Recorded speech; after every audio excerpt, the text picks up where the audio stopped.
The Whoops wreaked havoc again. What's going on, guys? KWolfe back with another video. This is the 250 class breakdown from Tampa. Wild night of racing. I already talked about it in the 450s. I'll dive a little bit more into the track aspect since that where it really bit the 250 guys.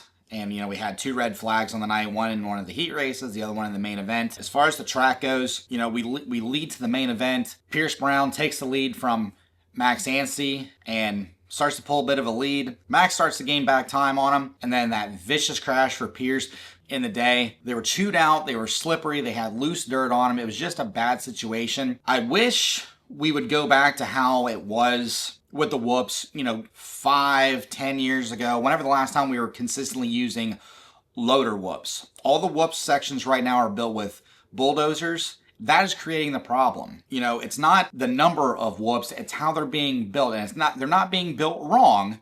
It's not like Dirtworks was building whoop-de-doos with a bulldozer incorrectly. It's just how they're shaped up because, traditional whoops with loaders are built with a pad and then they're cut in with the loader bucket. And they're consistent and they hold up better because they're closer together. The problem with dozer whoops and why they break down like they do is because they're so far apart. You're getting guys completely in the air in between whoops. And when you get the disparity between the factory guys and the privateers that don't hit them as fast with momentum, it doesn't change the fact that the rear wheel is still spinning the same and it's chewing them out. And that's why you get all those cups in the whoops. And why, Chase Sexton, the 450 class, and all these guys, they get that shaking around, the rear end dancing back and forth, and it's because they're hitting holes. They're not hitting whoops anymore, they're hitting hold-out jumps. If they were whoop-de-doos, even if there were 20 of them, if they were loader whoops, I should say, even if there were 20 of them, they're going to hold up better. And I've talked to guys on the Dirtworks crew, I've asked them if there's any difference in time to repair the dozer whoops and the loader whoops, and they told me it's none. So if we could get back to loader whoops, it's more consistent. They don't get chewed up as bad. It would create tighter racing to bring the privateers back into it, unless you get a James Stewart-like scenario where the factory guys are going Mach 3 through the whoops when they're built with loaders. You wouldn't get crashes all the time, and you wouldn't end up like what we did with Pierce Brown going over his head for the second time that day and ending his race and ending his season. And the update on Pierce, it's a T5 vertebrae fracture. It sounds like he lost feeling for a moment in time. It sounded like he's starting to get it back though, fortunately. Pierce, thoughts are with you on that one. It was a bummer to see. You were riding great. He wasn't the only one that crashed in those whoops. Tom Vial crashed in the first qualifier during the day. And the whoops, dozer whoops, especially for the 250 class, is not ideal. It never has been ideal, and that's another reason why we need to go back to the loaders, because if you have more consistency and you have a closer gap between whoops, you're not going to end up with those crashes. 9 whoops is not solving the issue. 12 dozer whoops is not, creating the crashes. It's just dozer whoops in general. I wish we would go back to that. But as far as the rest of the racing goes, after the red flag incident with Pierce Brown, we have the staggered restart. Max Anstie, he's the one to beat in this class. And we kind of knew coming in that he was going to be tough. He's a seasoned veteran in racing. He's 31. He hadn't really done too much in the 250 class, but he's won a race. He won a race or two last year. He led the points. He had the red plate. He's on a Star Yamaha now. He's got all the tools to win this championship. Even a loaded 250 East field compared to the West, Max has this thing all in his hands. And after losing, a teammate as a title contender, he just had an easier road. You look at the rest of the field, second place, Dax and Bennick. I'm hoping Dax can parlay this into a good rest of the year. You go back to 2024, he podiumed at the first race in Dallas, and then he didn't do anything afterwards. And it was just a rough look after you get in a podium in your very first Supercross, and you don't back it up with any more solid finishes after that. Third place, what a performance from Cameron McAdoo. I like Cameron. I've known him, a good number of years now. He's such a nice guy. And with a torn ACL last week, and I kind of knew that going into the race before it was announced on, Wednesday or Thursday, all across the rest of the media. But for him to pull that together, and I've got all my ligaments attached to my knee. I've torn my MCL before, but my knee isn't solid. I'm not even riding a motorcycle.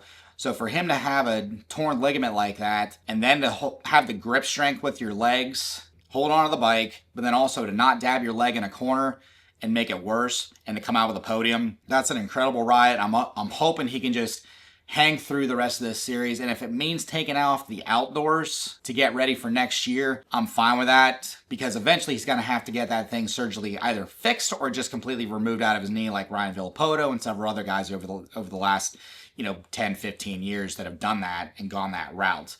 But great ride for him, great ride for Seth Hammaker. I'm hoping he can just keep the momentum going and make it through the season. He hasn't made it through a full Supercross season yet, and he was fastest on the board in the first qualifier, and it was a really good performance for him. He looked fast, he looked smooth.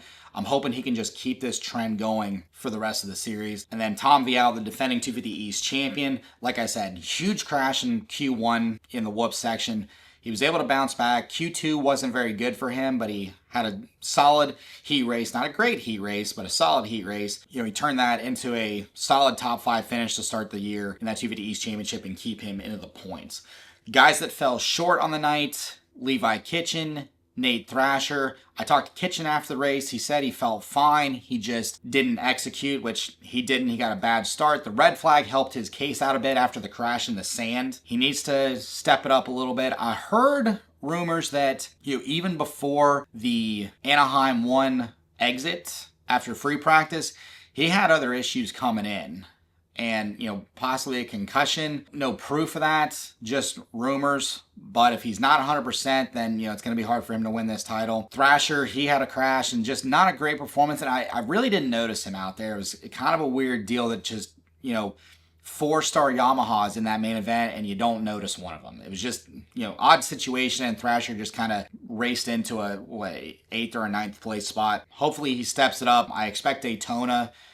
If he's not improving by Detroit, then, by the time after the week break and then we go back to Daytona at the Speedway, I expect him to really step it up there. The real big bummer on the night was Hampshire, and after winning that heat race, the crowd was pumped. He lives an hour and a half away. It was just a great start to the night. He trains an hour and a half away. He's, initially from Tampa, so it was a hometown race for him. But those inside corner markers, I wish we would figure out something different, because RJ wasn't the first guy to land on that corner. I didn't watch the LCQs, but somebody in the 450 class landed on that thing and drug it out right in the middle of the track. I think it was during the 450 LCQ, or it might have been a heat race, somebody in the back. But RJ wasn't the first person to land on that, and I hate those things. I wish we would set it up.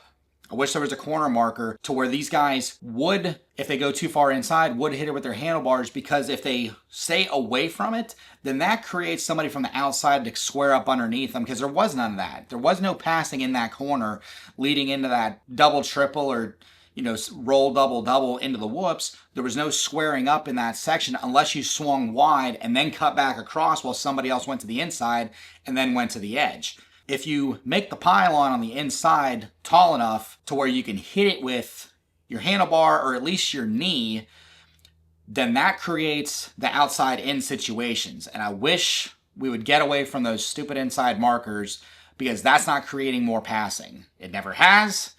And we gotta go back to old school when you could set up a rider in pretty much every corner. Right now, you can't do it. That track, for both classes, 250 and 450, it was technical, but if you knew how to jump, you got all the combinations down, with the exception of the whoops and the sand section. Those are the only two places where you could actually, make or lose time on the rider ahead or behind you. And that was the difference maker for 98% of that racetrack from what it looked like. And I just wish we would get back to old school turns, old school track markers, get it to where each of these guys could set up, either going outside in or making an actual block pass where you don't have to hit anybody, but if you hit somebody, you hit somebody. But we just got to get back. 250 class, loaded up.